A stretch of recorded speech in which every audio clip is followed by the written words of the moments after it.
Mm-hmm. I've got a big one for you this morning. A friend sent me an email, and I made a copy. And in the email, he quotes this article by Dr. Elias Akla. And in the article, they're talking about the situation in Gaza and why this war just keeps raging and raging and raging. And I came to this part, which was amazing. Listen to this. The Israeli spokesman, Nachman Abramovich, demonized Palestinian children, stating, quote, "They may look young to you, but these people are terrorists at heart. Don't look at their deceptively innocent faces. Try to think of the demons inside each of them. I am absolutely certain these people would grow to be evil terrorists if we allowed them to grow. Would you allow them to grow to kill your children or finish them off right now?" And this is all defended, this kind of horrendous thinking is defended on biblical precedents. They go to 1 Samuel 15, and it's God's command, "Now go and attack Amalek." And they say that the modern-day Palestinians are the ancient Amalekites. "Go and attack Amalek and utterly destroy all that they have, and do not spare them, but kill both man and woman, infant and nursing child, ox and sheep, camel and donkey." So they believe that this is a divine mandate to kill the Palestinians because God has commanded it. And not just kill the Palestinians, but utterly destroy them, including the women and the infants, even the camels, sheep, and donkey. This is horrendous. So I'm thinking that, you know how Swedenborg says that the word is given because it has an internal sense. All this stuff is about us. It's not about killing other people. And so I'm thinking maybe if people knew that the word has an internal meaning and it's about each of us, not about killing other people, there could be some hope for the world. What do you think? Well, I think that's exactly right. Not only the word, I mean, we have the internal sense of the word given by Swedenborg. Talks about a very passage, it talks about Amalek represents the deep hidden evils within ourselves, within the will, that shows as if it were honest and caring and trying to carry out God's word by, killing these Amalekites or Philistines. So that's a statement. Really, Revelation is a conversation between God and the reader of the Revelation, or if you're meditating or you're contemplating. It's a very personal conversation. And my belief is, and my experience is, that God does not triangle in third parties. So he's not going to be talking to me about these people, whether it's the Palestinian side or the Jewish side. It doesn't matter. He's not going to be talking about other people. It's always going to be a conversation to me about me. So do I have states that are evil in my will, which when I say evil, they're only concerned with myself, loving the world for myself. In the 12-step program, do I have states that are selfish, self-centered, inconsiderate, and dishonest, that cover themselves in language that looks good?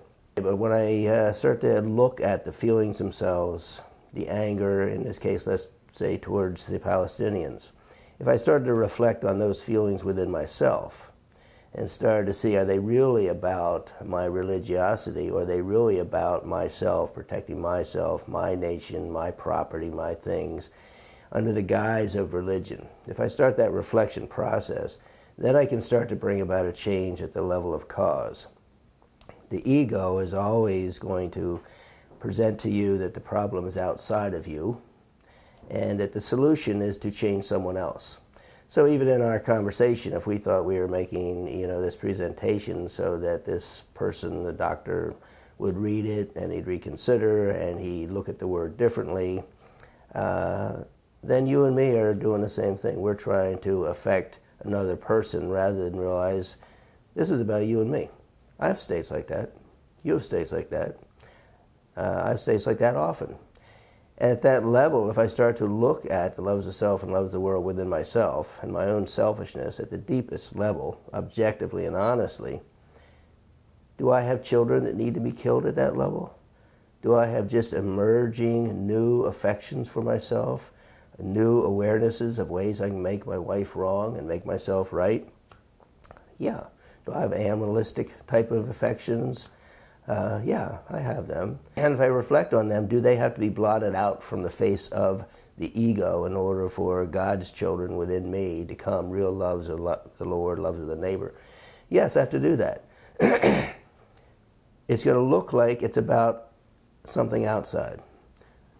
And I've studied other religions, you know, whether it's Hindu or Muslim or whatever it is. I've never come across anybody who, at the religious level, finds those systems talking about other.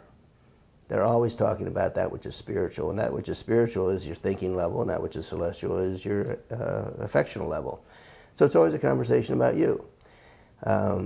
So to have a conversation in hopes that this will affect other people is fine. It may or may not. But my work is to make sure it affects me. Yeah. And it only can affect me at the deepest level within myself. And some people may say, well, if you're just working on yourself, you know, how are you going to bring about changes in the world? By working on yourself. And I can't make someone else work on themselves.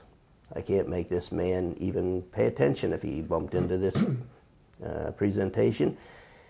He most likely would disagree with it because he's in a state of protecting and defending his ego-based way of holding things and justifying those feelings and those thoughts and those actions. So he's not going to be open to that.